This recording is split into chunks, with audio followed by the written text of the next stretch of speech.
Now, here we are in the deep, dark undergrowth of Pocklington School, and as you can see right here, we have the remnants of a snail track, moving all the way from down here, up here, all the way up this tree trunk. And it keeps going. He's been up and down quite a few times, or there could have possibly been multiple snails, because as we go up, you can still see this track moving all the way up to here when he's working really hard to stay stuck on this tree. Snail track, and it goes up and up and up again, still going up. He's very, very, very confused. And now he's back up again. He's still going until finally he gets up to here, and then the track disappears. Now, that was a very interesting find. We'll alert you more when we find more remnants of snails. And here we are on the search for snails around damp undergrowth and around the bases of trees with Shreyas Gopal. He's looking very, very carefully here, going through up into the deep wilderness of Pocklington School. The look on his face is one of extreme concentration. They're very, very sneaky, these snails. They'll hide from you everywhere. Dun dun dun. And now going round to Adam. Adam, have you found anything? Are you looking? Well, I found a dead snail. You found a dead snail. Can we have a close-up of the dead snail, please? There you go. There. In its natural habitat. Now, this is the greater known pond snail. Well, actually, it's just a pond snail. But as you can see, it's got this very sharp-pointed, cone-shaped shell,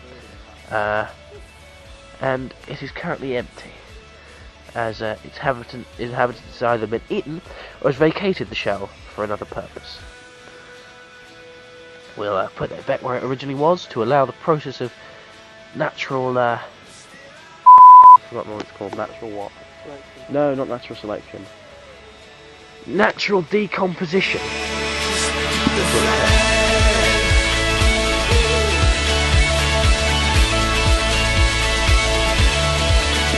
Now, here we have not a snail, but we do have a colony of woodlice, conveniently positioned on this wood. As Adam here is going to show you, woodlice are totally harmless, and this one here is just resting on a leaf in Adam's hand.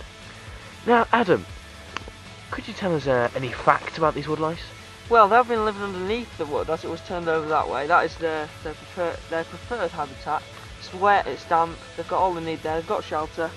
So, yeah, we're going to go see if we can find some more. Yeah, this also shows the great beauty of what we do. We're looking for snails, finding a beautiful woodlice. I mean, that is truly beautiful stuff there. See if we can find some more. Now, thank you for those inspirational words from our two presenters there. We will be moving on to our next topic of film shortly.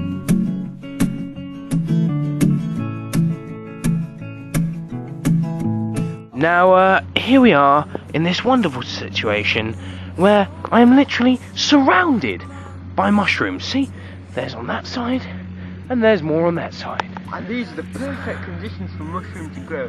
It's kind of wet because it's England, a bit of moisture in the soil, but a bit of sunshine as well to allow them to photosynthesize and grow.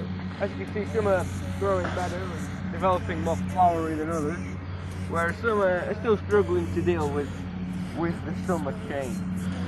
And as you can see over here, the mushroom population continues to boom towards this side. As you can see, we have approximately 20 mushrooms here, which are all kept in captivity, but treated very well in the grounds of Pocklington School. Apart from when that big nasty lawnmower over there comes and chops them to pieces. One of the key environmental factors is how we take care of our mushrooms these days. And then with the man-made problems such as massive lawnmowers, we may find some decrease in the rate of expansion of the mushroom population. And this is a very, very real problem for the mushrooms, as they're dying out. And we cannot let that happen. So, let your grass grow. No longer trim it. Now here, as you can see, we were very excited when we came across this. we have hundreds, and I mean hundreds, of tiny little mushrooms. You probably cannot see on the quality of this camera how many of these mushrooms there are. There are literally loads. Really. There are hundreds and millions of them. Here are just some of the larger ones down here at our feet. But as we continue to move across this entire field, there's still mushrooms. Mushrooms, mushrooms, and more mushrooms.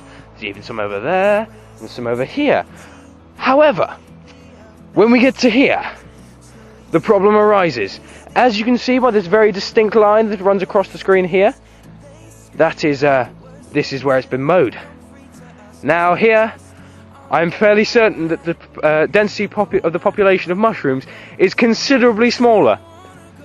Here, we have some fair survivors of the massacre that occurred here. Now, would you like to give us any information regarding this? I think they'd rather stay silent. It was that horrible. The angel will die.